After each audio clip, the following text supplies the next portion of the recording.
Who is just joining us for this virtual Art Scholars Open House. We're so happy to have some of you join us this afternoon as we will talk a little about the arts program and provide some information about all the things that we do. We also have some student representatives from the arts program joining us today, and they'll also be able to provide some additional information from their perspective as students.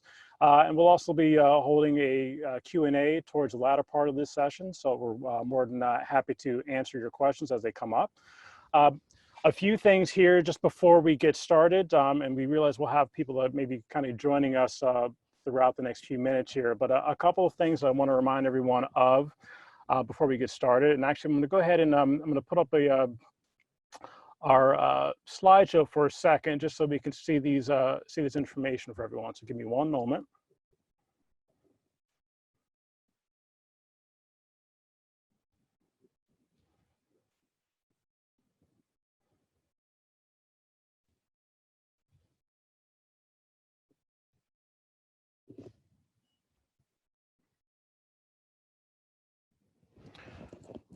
Okay, hopefully everyone can see the slides here that says Arts, College for Scholars.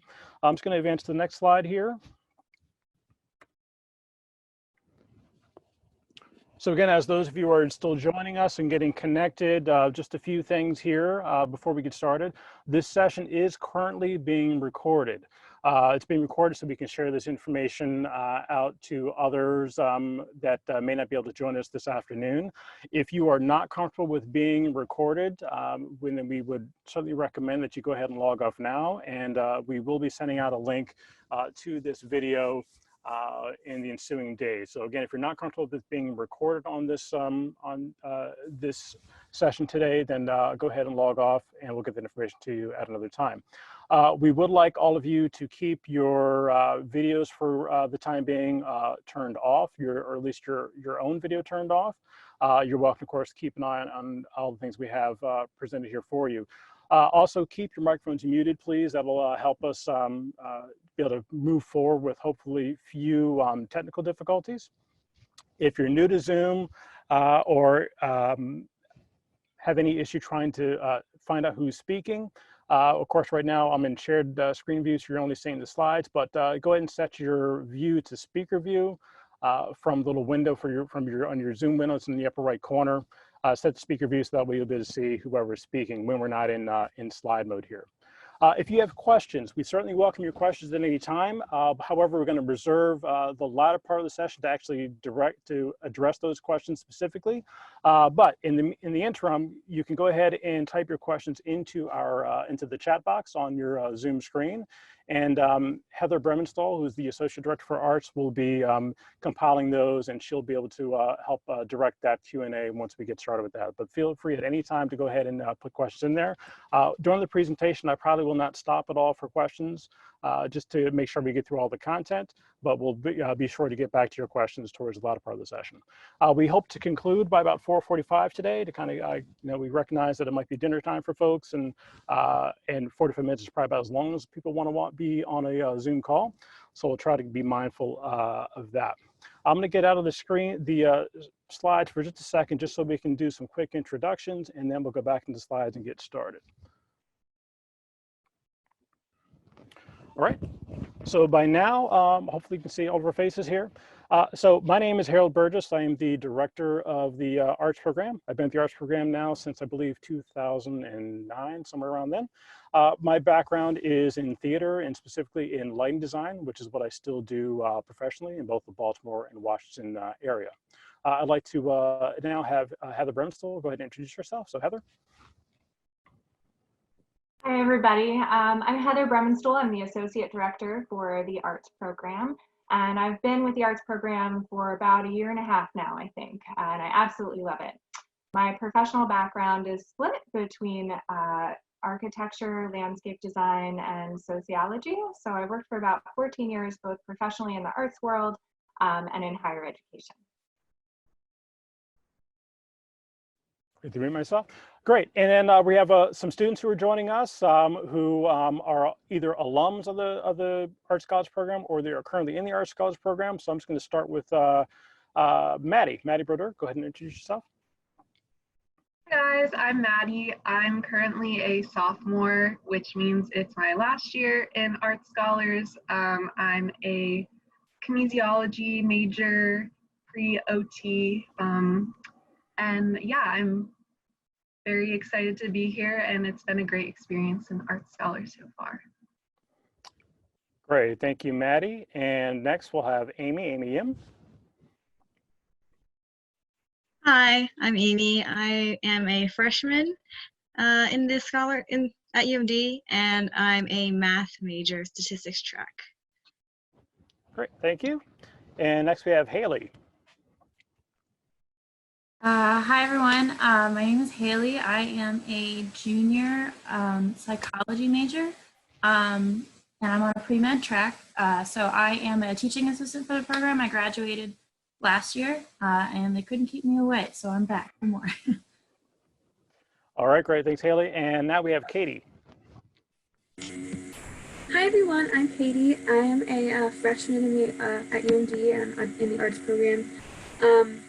I'm undecided right now, but hopefully within the next couple of weeks I'll be declaring a major in government and politics and theater. And my interests in the arts are music, specifically voice, and theater. Great, thank you, Katie. And next we have Vijay. Hi guys, my name is Vijay. I'm a sophomore bioengineering major at UMD. A lot of my art background is in visual arts. That's what I've done like all throughout my life. It's really cool right now. I'm leading a workshop along with Maddie's also doing the same thing for our final project. I'm excited to be here. Just trying to get as much of the program as possible for, they kick us out sophomore year. Great, and then last but not least, we have Justin. Well, hi, my name is Justin. I am an alumni of the program. I am a junior majoring in operations management and business analytics. I'm pretty much a business major and a Spanish minor. It's very long. But as far as my arts, I draw, I sing, and I play instruments. So that's a little bit about me. Awesome, thank you, Justin. All right, so as you've heard, we have quite a few experts, as I like to call them, with us from many different perspectives. One of the things that we'll talk about a little bit as we go through this afternoon is the fact that the arts program is a program that is not just about students coming in being any particular artist. We really have students that come from all different perspectives. We have students, as you just heard, who are majoring in disciplines from many different areas. I'd like to think about our program being kind of a microcosm of the university itself, where we have quite a few different interests in the program, not just creative interests, but also in terms of their academic interest. And you'll be able to hear some more from the students a little later on in terms of ways in which they are able to, sometimes have the arts program overlap with their majors, and some of the fun things that kind of come along with that. With all that said, I'm going to turn to our slide deck here and kind of get things started. For those that maybe just joined us a little bit late here, I'll bring the screen up one more time just so you kind of know our parameters for the afternoon, and then we'll kind of get going here. So give me one moment to share my screen.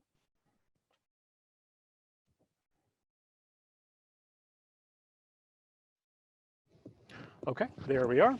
And so again, for those of you who may have just joined us, this session is being recorded. If you do not want to have your likeness or you be recorded on this event, we'd recommend you go ahead and log off now. We will be sending out a link with this whole session recorded in probably about another day or so, or by early next week. Do keep your microphones muted at all times, please. We greatly appreciate that, at least until we get to the chat part. Also set your window to speaker view, just so that way you can see who's speaking, although we're going to be going in slides here in a minute, and that's all you'll be able to see. If you have any questions, go ahead and use the chat box on Zoom there to go ahead and type your questions in, and Heather Brimstone, our Associate Director, will be cataloging all those, and we'll be able to direct our Q&A a little bit later on. All right, and with that, I'm going to go ahead and get started. So we've already done our introductions here, so I'm going to skip right on through that. And so the arts program is, I think, is a really great experience for students for many different reasons. It is a living and learning program, which means students live in the same residence hall, and they also take some of the same classes together. Our home residence hall is Bel Air Hall, located in the Cambridge community. It is one of the smaller residence halls on campus, which actually I think is a really great thing. Our residence hall is only about 4 floors tall. I think there's about, I want to say it's about 150 or so beds in that building. What's great about the size of it is that our students get to know each other pretty quickly because of that smaller size. Some of the larger residence halls that have, may have 600, 700 some students in there, and there are different programs split by different floors. They may have a little more difficulty in terms of making some of those connections just because of the layout of the hall. So we really are actually very excited to be kind of in more or less our own building. So as far as some things about the arts program, and I'll try to be as detailed as I can without carrying on too long, because I do want to make sure we have enough time for the Q&A. But I can talk a little bit about kind of what the idea behind the program is. So our program, or at least our philosophy, is that we really value the idea of creativity, curiosity, and community. And the reason those three things, I think, come together is that I think they are at the very, they're the kind of the cornerstone of all the things that we do in the program. So from the creativity standpoint, I think that one's probably pretty obvious. Being an arts program, we want to certainly support creativity and really talk about what creativity is and why it's meaningful. Curiosity, I think you can't really have creativity without being curious about the world around you and about learning new things. And we certainly want to push our students to explore and to think about things that they may not have already have done, and try new things, take risks in a way that I think can be informative and a really big building block to their whole learning process while they're at the University of Maryland. And then last but not least, community is at the probably at the core of everything we do within the College Park Scholars program. The community that we build as a program has everything to do with the students who are in the program. Sometimes it's funny, students will to look to myself or to Heather is like, oh, well, you guys are the arts program. Like, no. We're here to support and provide like the logistical and administrative support for the program, but it's really the students who create the community that we have in our program. We really cherish that aspect. We do things as a community for sure, in terms of from academics, from some of the coursework to the different experiential things that we do. And I'll talk about that in here in just a little bit. Moving on, as some of you heard from our students who introduced themselves, we have students who are having interest in a large range of things. And to kind of replicate some of those interests, we attempt as best we can within the program structure to delve into different arts disciplines. We sometimes can't cover everything in 1 year or even 2 years, but we try to be as democratic as possible in the process by which we engage students in different things. So we'll have things that are music related. We'll do visual artwork. We'll delve into literature. Dance and movement is a part of things we do. Theater and performance is a big part. We talk about design. We talk about film. We talk about all these different cultural things in some way, shape, or form throughout that program experience. As far as the program goes, some of you students or prospective students may be thinking about, well, how am I going to be able to fit this kind of program into my academics while at the University of Maryland? And while I think that's a great question that I know some of our students will be able to answer, the one thing I would say to that is that these programs, these living learning programs, I think are a great way to, as you probably heard people say this before, makes the universe, the big store, and makes them much smaller, right? We're kind of like your neighborhood, so to speak, right? We're the place where you can kind of walk around and you see familiar faces, and I think that's a big part of what makes the community and the program so special. We try to do as many things as we can that can provide students with experiences that they might not be able to do in other ways. We also try to provide students with the resources and the outlets to explore their own curiosity.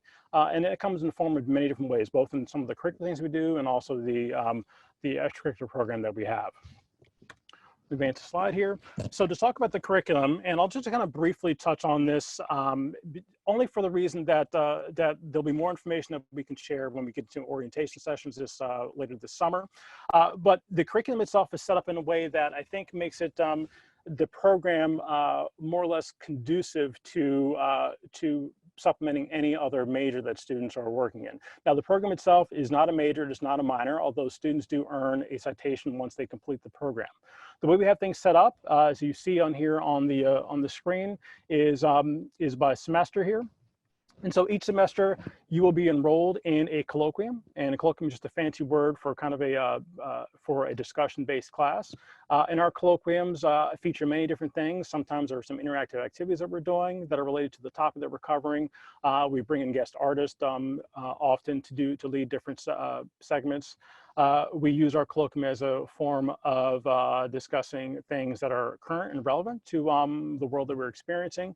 And essentially, your colloquium is a way for you to touch base and connect with all of the people that are in your particular cohort each and every week. And our colloquiums meet once a week.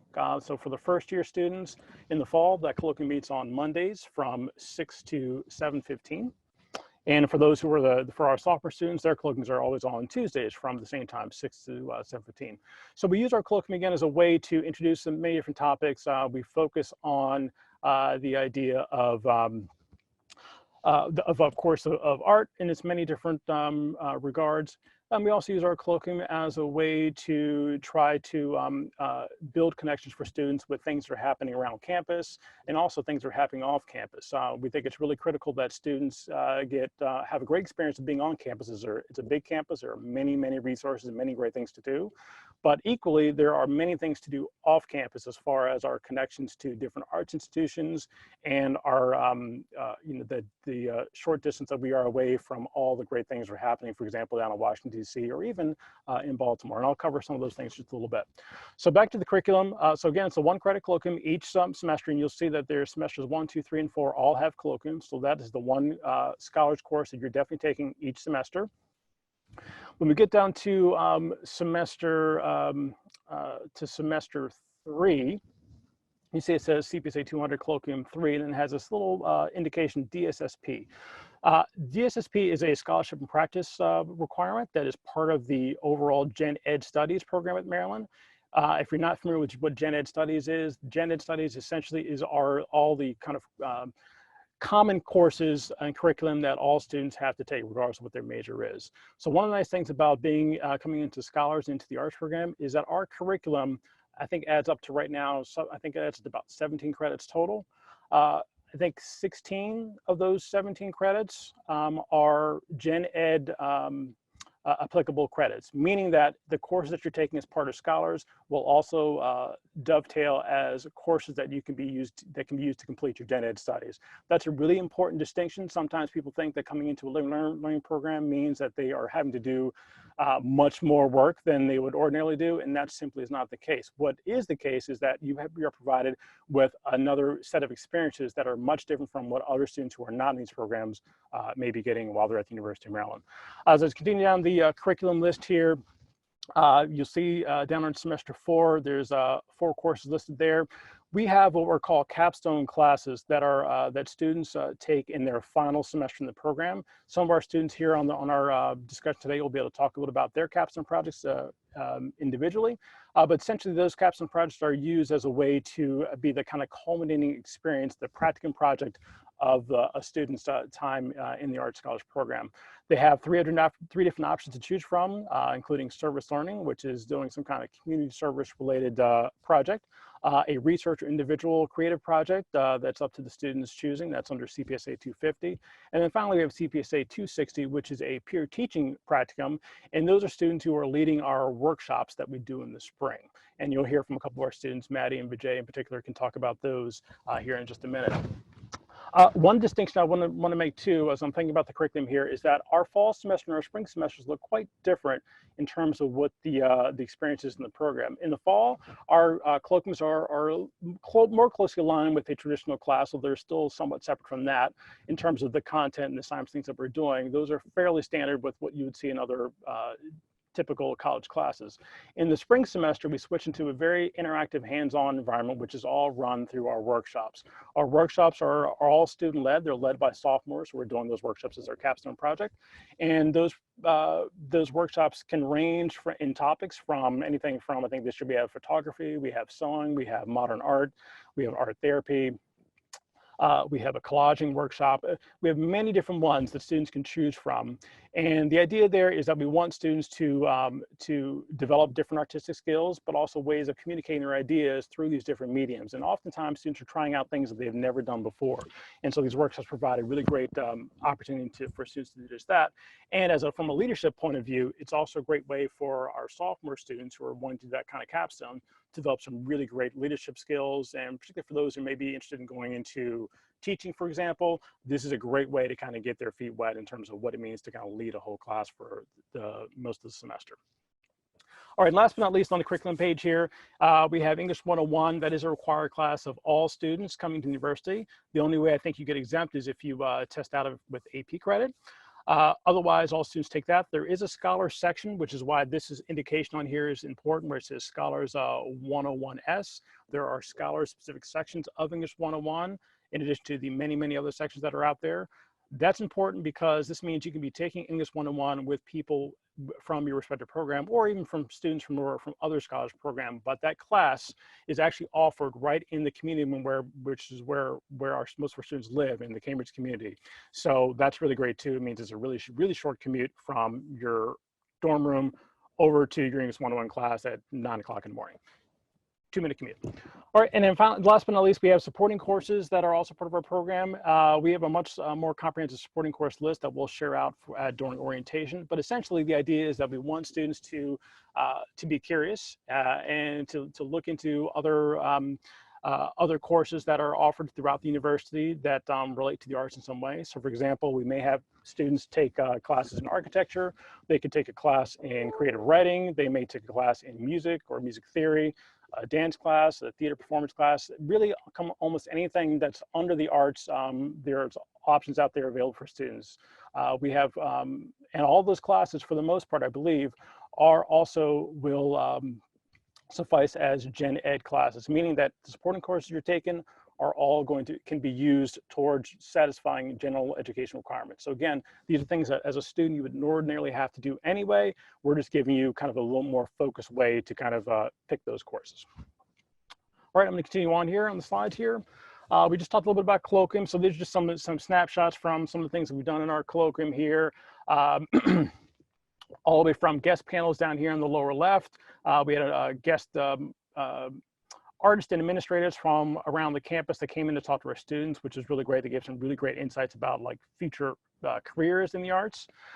We have examples of students doing some painting here and some watercoloring from one of our colloquiums that was offered over at the Art and Learning Center, which is in the Stamp Student Union.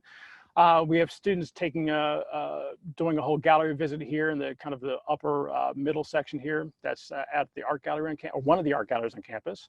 The next one over is a image of it actually was a poetry workshop that students were developing original poems to a prompt that was given from one of our visiting poet / musicians, and they had a really great time and kind of coming up with different ideas, and they actually performed those poems in class right after they wrote them.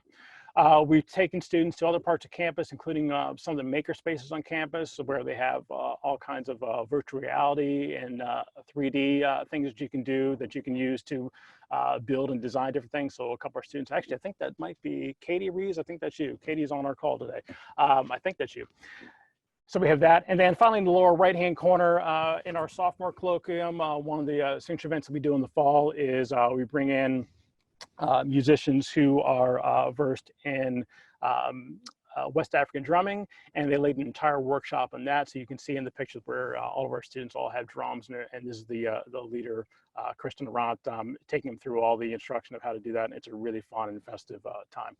So we do a lot of great fun things in our colloquiums. We try to keep it interesting as best we can. We'll move forward here a little bit. And so experiential learning, so things that are happening outside the classroom. So as I mentioned more earlier, one of the things that we really want our students to take note of are all the things that are happening, not just on campus, but things that are also happening off campus. So to help with that, one of our things that we require students to do each semester is they have to go on to one field trip per semester. Those field trips are all sponsored by the program. So for the most part, there's almost no cost at all for these trips. The exception would be New York City. New York City is a premium field trip. We usually do a weekend in the city where we'll go and see a Broadway show. We'll go visit at least 2, if not 3 different museums. We'll take a walk on the High Line Park down in Lower Manhattan. And we do all this over the course of 1 weekend. And I think we keep it relatively inexpensive for students. I think it's about $170 or so per student to attend. We were supposed to actually go a couple weeks ago, but of course I got canceled due to for obvious reasons. But we're hopeful that we'll be able to do a trip again next year. As far as our other field trips, we have students go to see events down in Washington, D.C., both at places like the Kennedy Center. We've seen many performances there. For example, Alvin Ailey a few years ago was really terrific. We visit many different art museums downtown. There are so many. We've spent quite a bit of time at the Hirshhorn. We've done the National Gallery of Art. We've done the Museum of the Native American Indian. We've done so many different places, and we usually try to move it around each time we go. Recently, this past year, we did what was it called? Not the Arboretum. I always get the wrong way. But we've taken many different trips, many different options to provide students with all kinds of different outlets depending on what their interest may be. So there's always a great choice of field trips to choose from. The next thing down here under New York City is Pentathlon. So that is an event an assignment that all of our students complete where they have to do at least 5 events 5 events across different disciplines within the semester. And so those disciplines, of course, include here music and visual art, and literature, dance, theater, design, and film. And the idea here is to get students to connect with things that are happening, for the most part, on campus. There are many things that happen all across campus each semester, and it's hard to kind of keep track of all the things that are there, but there are really some really great opportunities. So we have these events set aside to make sure that students actually take advantage of while they're at school to actually go to these different things. So for example, I know some of our students went to the Ruth Carter presentation. If you don't know who she is the costume designer from Black Panther, Amistad, and many other really great films. So she was on campus and gave a nice talk. So that was one of our options that students could have chosen to do as a Pentathlon event. Going down the list, Coffee and Crafts is our own kind of arts community events, and those are typically led by our teaching assistants and sometimes other students. And those are basically just meant to be social events where they may have different types of craft ideas. For example, I think one of our students led an origami workshop or origami coffee and crafts earlier this semester. And they're designed to be just short, usually about maybe 90 minutes at most, and just to have students get together and kind of relax in the main lounge in Bel Air Hall. And it's just a nice way, I think, to take a break, so to speak. So we offer those. The next one down here in Constant and Close Quarters, these are events that is a co-partnership between the arts program and the Clarice Smith Performing Arts Center, which is a really big institution on campus. They provide all kinds of opportunities to bring artists to campus, and so they work directly with our program to bring in artists into our community, where they actually do it's almost like a unplugged event where the artist will set up in our classroom, and they may do a short performance or two, and then they open up things for like a Q&A. And those are really great sessions. They're very intimate in terms of being up close to the artist, where as if you're at a performance, you're separated, by them from the stage. We bring them right into our community, and it's a really great opportunity for students to engage the artist on a different level. So looking at the images that are here, these are just some of the images from some of the field trips that we've done recently. The lower left here is from a couple of jazz musicians that came in for our Constant Close Quarters. I think it was 3 years ago, I think that one was. Upper left here are students of ours on our last trip in New York City, and they're in the Museum of the Moving Image, which is a great little museum in Queens, New York. If you've never been there, I highly recommend it. It's very cheap too to get into, but it's high impact. A lot of great things in there. So it's a fun one. The center's picture here is at Pyramid Atlantic, which is a art center in Hyattsville that does all kinds of cool things. They have screen printing and book printing, and have resident artists that will be working on different projects there. So we were able to take our students there to learn a little bit about using some of their different presses and different techniques of doing block printing, that kind of thing. And so, and that's like less than 10 minutes away from campus. So that's a great trip there. And then this final one here with these funky polka dot pink balls is the an exhibit at the Hirshhorn Museum by the artist Yayoi Kusama. This was, I think, 4 years ago, maybe. It was a tremendous event. It actually was one of these, it was an event that I think the museum had to really curtail the amount of people coming into the exhibit because it was just so crowded. So we were fortunate enough to get our students in there. Fantastic time, really great things to see there. So this is just an example of some of the things we do as experiential learning. There's certainly more to it than that, than what we're showing here, but this will give you at least a little peek into some things we do. Arts Fest is our big culminating program event each spring, and it usually takes place in late April. And the event, as you can see here from the images, features a range of different artwork, performances, and presentations from all of our students. All the workshops that I talked to you about a little bit earlier that happen in the spring semester, all the work that's generated in those workshops is all put on display at our Arts Fest. In addition to that, all of our sophomore students who are working on their capstone projects, they also will do presentations or performances of their work at this event. And so it's a really great way to kind of showcase the deep talent that we have in our program and the wide breadth of things that our students are all interested in. So of course, this year we are not having Arts Fest in the same way that we would normally, given all that's going on. So we are actually going to be doing an online exhibit for the first time, which we hope to launch in early May. When that does go live, I'll make sure that we do share out that link to all of you who are visiting with us today, so that you get a chance to kind of see some of the things that our students are working on and be a part of that experience. All right, and then I think we're closing out to the latter part of this presentation, leadership opportunities. College Park Scholars in and of itself is a great organization in terms of all the different ways in which students can get involved. There are ways that students can do things in terms of developing their leadership skills while they're in the programs, and there are also things they can do when once they've graduated from Scholars. So within Scholars, there are things here, peer mentors. We actually, a couple of our students that are on the chat today have our peer mentors, and I'll let them talk about that. I think Maddie can talk about that specifically. On our Arts Advisory Board is a group of students who work to put on different events within the arts program, but they're also connected with the faculty in terms of helping us to determine what are some things that students really want to do, what are some things that that students may feel like they're challenged by, that they feel like we can maybe help them with. So we use that Arts Advisory Board as a way to really kind of communicate with our student body and figure out ways in which we can be supportive to all the things that students are interested in. Our arts teaching assistants, you'll hear from a couple of them here shortly. They are students who return to the program or invited to return to the program as teaching assistants, and they are a tremendous resource for us in terms of building community within our program, but also in terms of extending our ability to reach out to students as far as supporting the different things that we do throughout the program experience.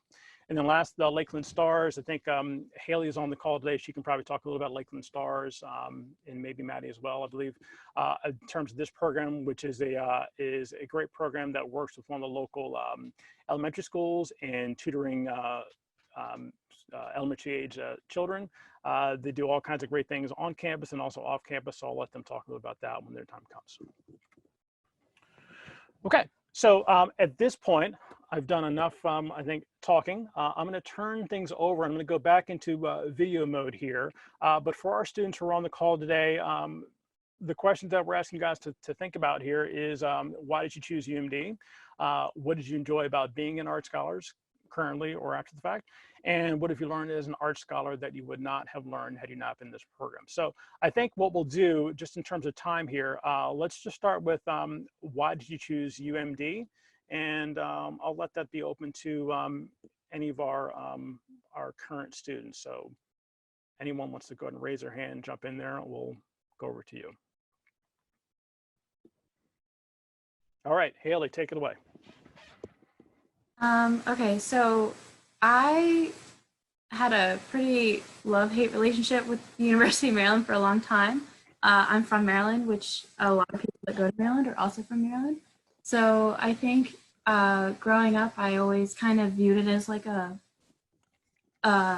last resort, and I didn't really ever have much interest in going. So when I applied and I got accepted, it actually was ultimately Art Scholars that made me decide to come to Maryland. I really thought that that made all the difference. It was like someone said something and it stuck out to me, and Harold mentioned it earlier, is that you can make a big school small, but you can't make a small school big. And immediately when I went to the Admitted Students Day, which is normally done in person, and I went into Bel Air Hall, and just the people that were there were so warm and welcoming. And I met one of my best friends there that day, and I was not expecting that. So I think just realizing that you just come into this school, which is huge, but knowing that you already have this like close-knit community and you have people to lean on is really special. So that's ultimately why I decided to come to Maryland. Great, thanks. Does anybody else want to respond to that question, why you chose UMD? Go ahead, Katie. I also, like Haley, I came to the Admitted Students Day in person, and the same thing stuck out to me, was that you can't make a small school big, you can make a big school small. And when I came to Bel Air, I just, I knew that it was very important for me to like have a small community, but also I knew I was undecided. I was an undecided major at the time, and I, still was going into this year. And I knew UMD, being such a big university, had so much to offer, and in all different disciplines. So I really liked that aspect, but I also liked that if I joined Art Scholars, I would have this close-knit community that I'd be living with, but also be taking classes with, and that made me a little less worried about going in and like being sort of lost, because this program definitely makes it so that you are not lost. You're seen and you have this community right off the bat. And I really enjoyed it. Great, thanks, Katie. Justin. Well, I'm kind of different than them, only because like UMD was my dream school, and I was like, the first time that I came on campus, I was like, oh my goodness, I want to be at this school. And then I pretty much did everything that I could to get here. But I would say the reasons why I stayed were that like definitely it's a great community. Specifically Art Scholars, like it's really helped me a lot, and everybody in the program has gone above and beyond to help me be successful and like be myself. And that's why I love the Art Scholars program, and why I continue to stay at UMD. Great, thanks. I'm going to switch gears to the next question here. It's for some others to answer. What do you enjoy about being in the Art Scholars program? Yep, Vijay, go ahead. So for me, coming into college, I knew that I really wanted to do something that forced me to kind of stick with art. Not because I felt like I would lose touch with it, but because I think having that specific area or that time in the day where you focus on art really allows you to be more creative and more productive with what you're doing in terms of your own work and that kind of thing. So I like the fact, one of the things that Harold mentioned was the Pentathlon. And, coming into the program, I thought like, oh, we're going to have to like be forced to go to these certain events and things. But it's actually a really great opportunity to kind of branch out and see what DC and, College Park has to offer. Specifically, the one field trip that I went on last year, I think Heather took us to the Renwick Gallery, and that was a really cool experience because they had the Burning Man exhibit, and I had no idea what that was, but it was really cool. And I ended up going back there like 3 or 4 times.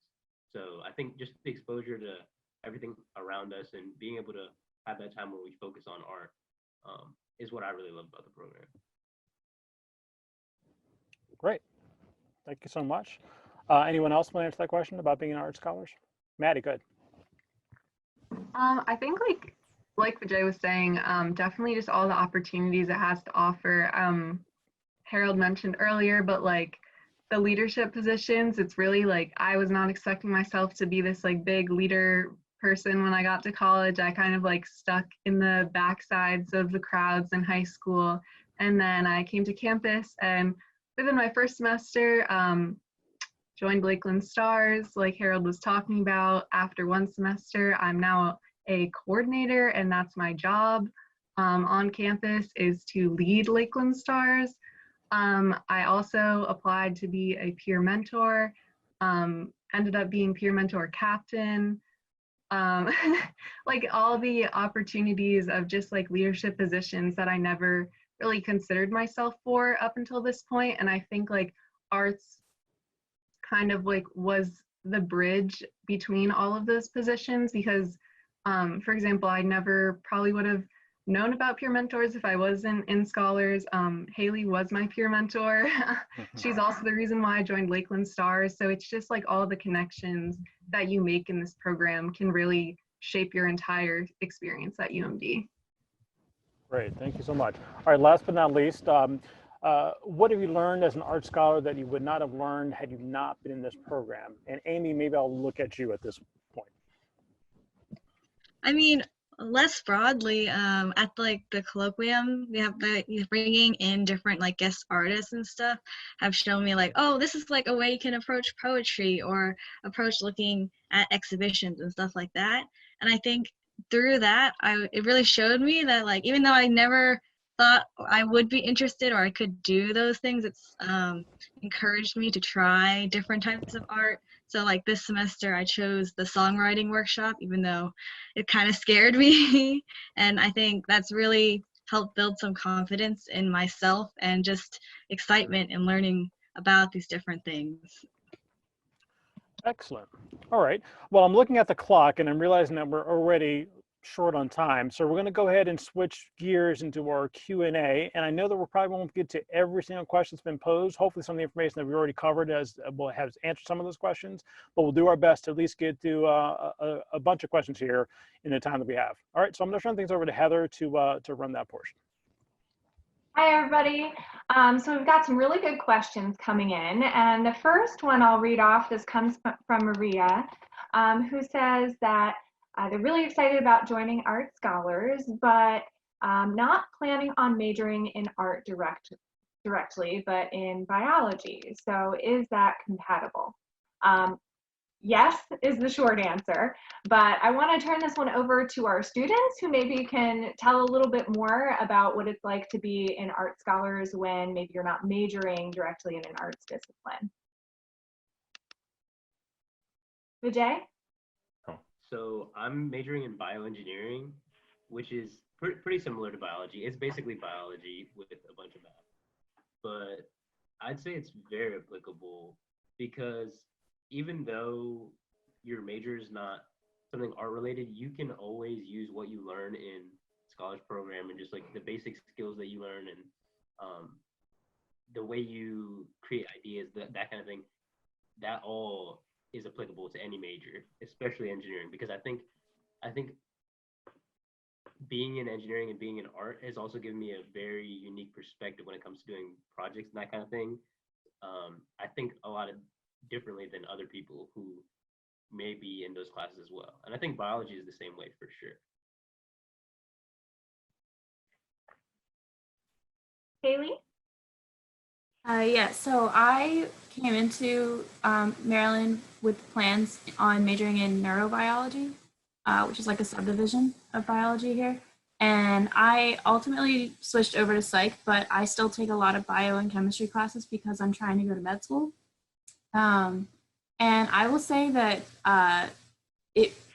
like being in Art Scholars and being in the STEM field is such a nice balance because it is this creative outlet. And I do think that I think differently in those, you know, more math and science classes because of Art Scholars. And the, you know, the required classes you have to take for Art Scholars are, it's not a lot. And so it doesn't really feel like this overwhelming program. So it's definitely very manageable.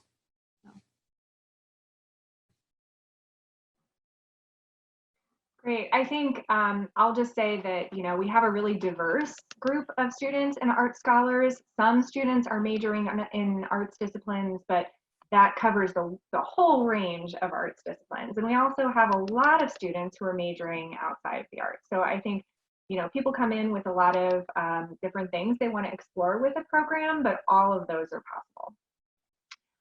My next question here comes from Emma, who says, how big is the research capstone project allowed to be? Could it be a big performance or video that you create independently? So I teach the independent capstone research course, and I think the answer to that question is really it depends on what you want to do. The capstone project is a great opportunity for students either to kind of delve into a form of art that they're already really invested in, or to try something that's totally new and out of their wheelhouse. So what you do and the scope of your project is really up for you. It's going to be a challenge, but you get to determine what that challenge looks like. For our students in here, do any of you want to talk a little bit about your capstone project and what you chose to do? Sure, I can. So for capstone, I did, it was called What Makes Engaging Comics. It's because I like comics and I want to be a comic book artist at some point in my life. But essentially for my project, I did like data analysis. I did like interviews. I did like reading like comic books and that literary analysis. It was just, I did a lot. So like it could be as big as you want it to be. It can be as like compressed or like as short as you want it to be. It's just like whatever you're passionate about, like the Art Scholars Program supports you in doing that. Yeah.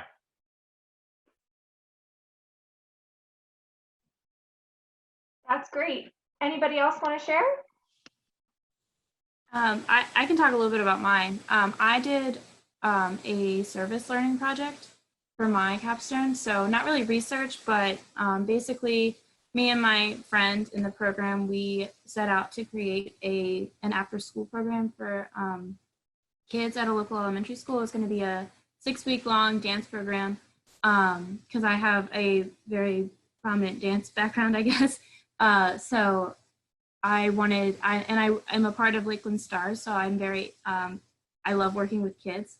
So there were some complications a little bit, and ultimately our project was, we weren't able to do the full program, but instead we got to work with the Lakeland Stars kids, which I already work with, but we got to teach a little demo class one day to kind of show like what the program would have looked like over the span of 6 weeks. So that was still really cool because we still got to work with kids and we still had a final project to present. So yeah, it was great. Great. I'll do one last question here before we close out. So we had a couple of questions about Colloquium and kind of what happens in Colloquium, how that structure works. So usually in the fall for both freshmen and sophomores, Colloquium is a little bit more discussion oriented. And in the spring, we actually have workshops that are run by some of our sophomores who are doing a workshop as their capstone project. But the content that we cover in Colloquium, we try and make sure that we touch on all of the different arts disciplines. So one day in Colloquium, we might have a couple of guests coming in to talk about, the history of dance and actually teach us some dance exercises. The next week, we might have kind of a visit to Studio A where we're doing watercolor. So it really varies from week to week. And we do that so that everybody has a chance to do something that they are interested in already, and also a chance to kind of grow and stretch themselves a little bit in Colloquium. So we had a bunch more questions. We don't really have time for any more today, but we did have a little bit of closing information for you. Harold, if you want to take back over the screen. Sure will. So I'm going to pull up a screen here that has our contact information and a couple of important pieces of information in terms of for all of you who are prospective students and looking to come to the University of Maryland. I do want to just take this time while I can still see everyone's face to just thank all of our students who joined us today. It's taking time out of a crazy busy schedule, being with all online classes right now. It's been really a big challenge. So I thank all of our students for joining us today. Really appreciate that. So let me bring up this screen real quick. Here it comes. Give me one moment. I can do this. All right, here we go. Oh, wrong screen. No, do you guys see the screen? Oops. Uh-oh.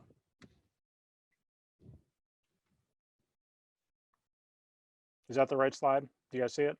Or are you seeing my other screen? Harold, We yeah, see, the right slide. yeah. Hector. Okay, good. You do have it? You do see it? Okay, good. Yeah. I can't tell. All right, so here's our contact information. So for those of you who may have had more questions that we weren't able to get to, I encourage you to just send Heather or myself an email, and our email addresses are right there. Go ahead and send that to us, and we'd be more than happy to respond to those. The students who have joined us today are current students. They've also agreed to answer questions as well offline, so we can certainly get you in contact with them if you have some questions specific to those students. We can definitely do that for you. As far as reaching out to about general information about COSPAR Scholars, you can see the information there. Just go ahead and you can go to scholars.umd.edu. You can also email askcpsscholars@umd.edu.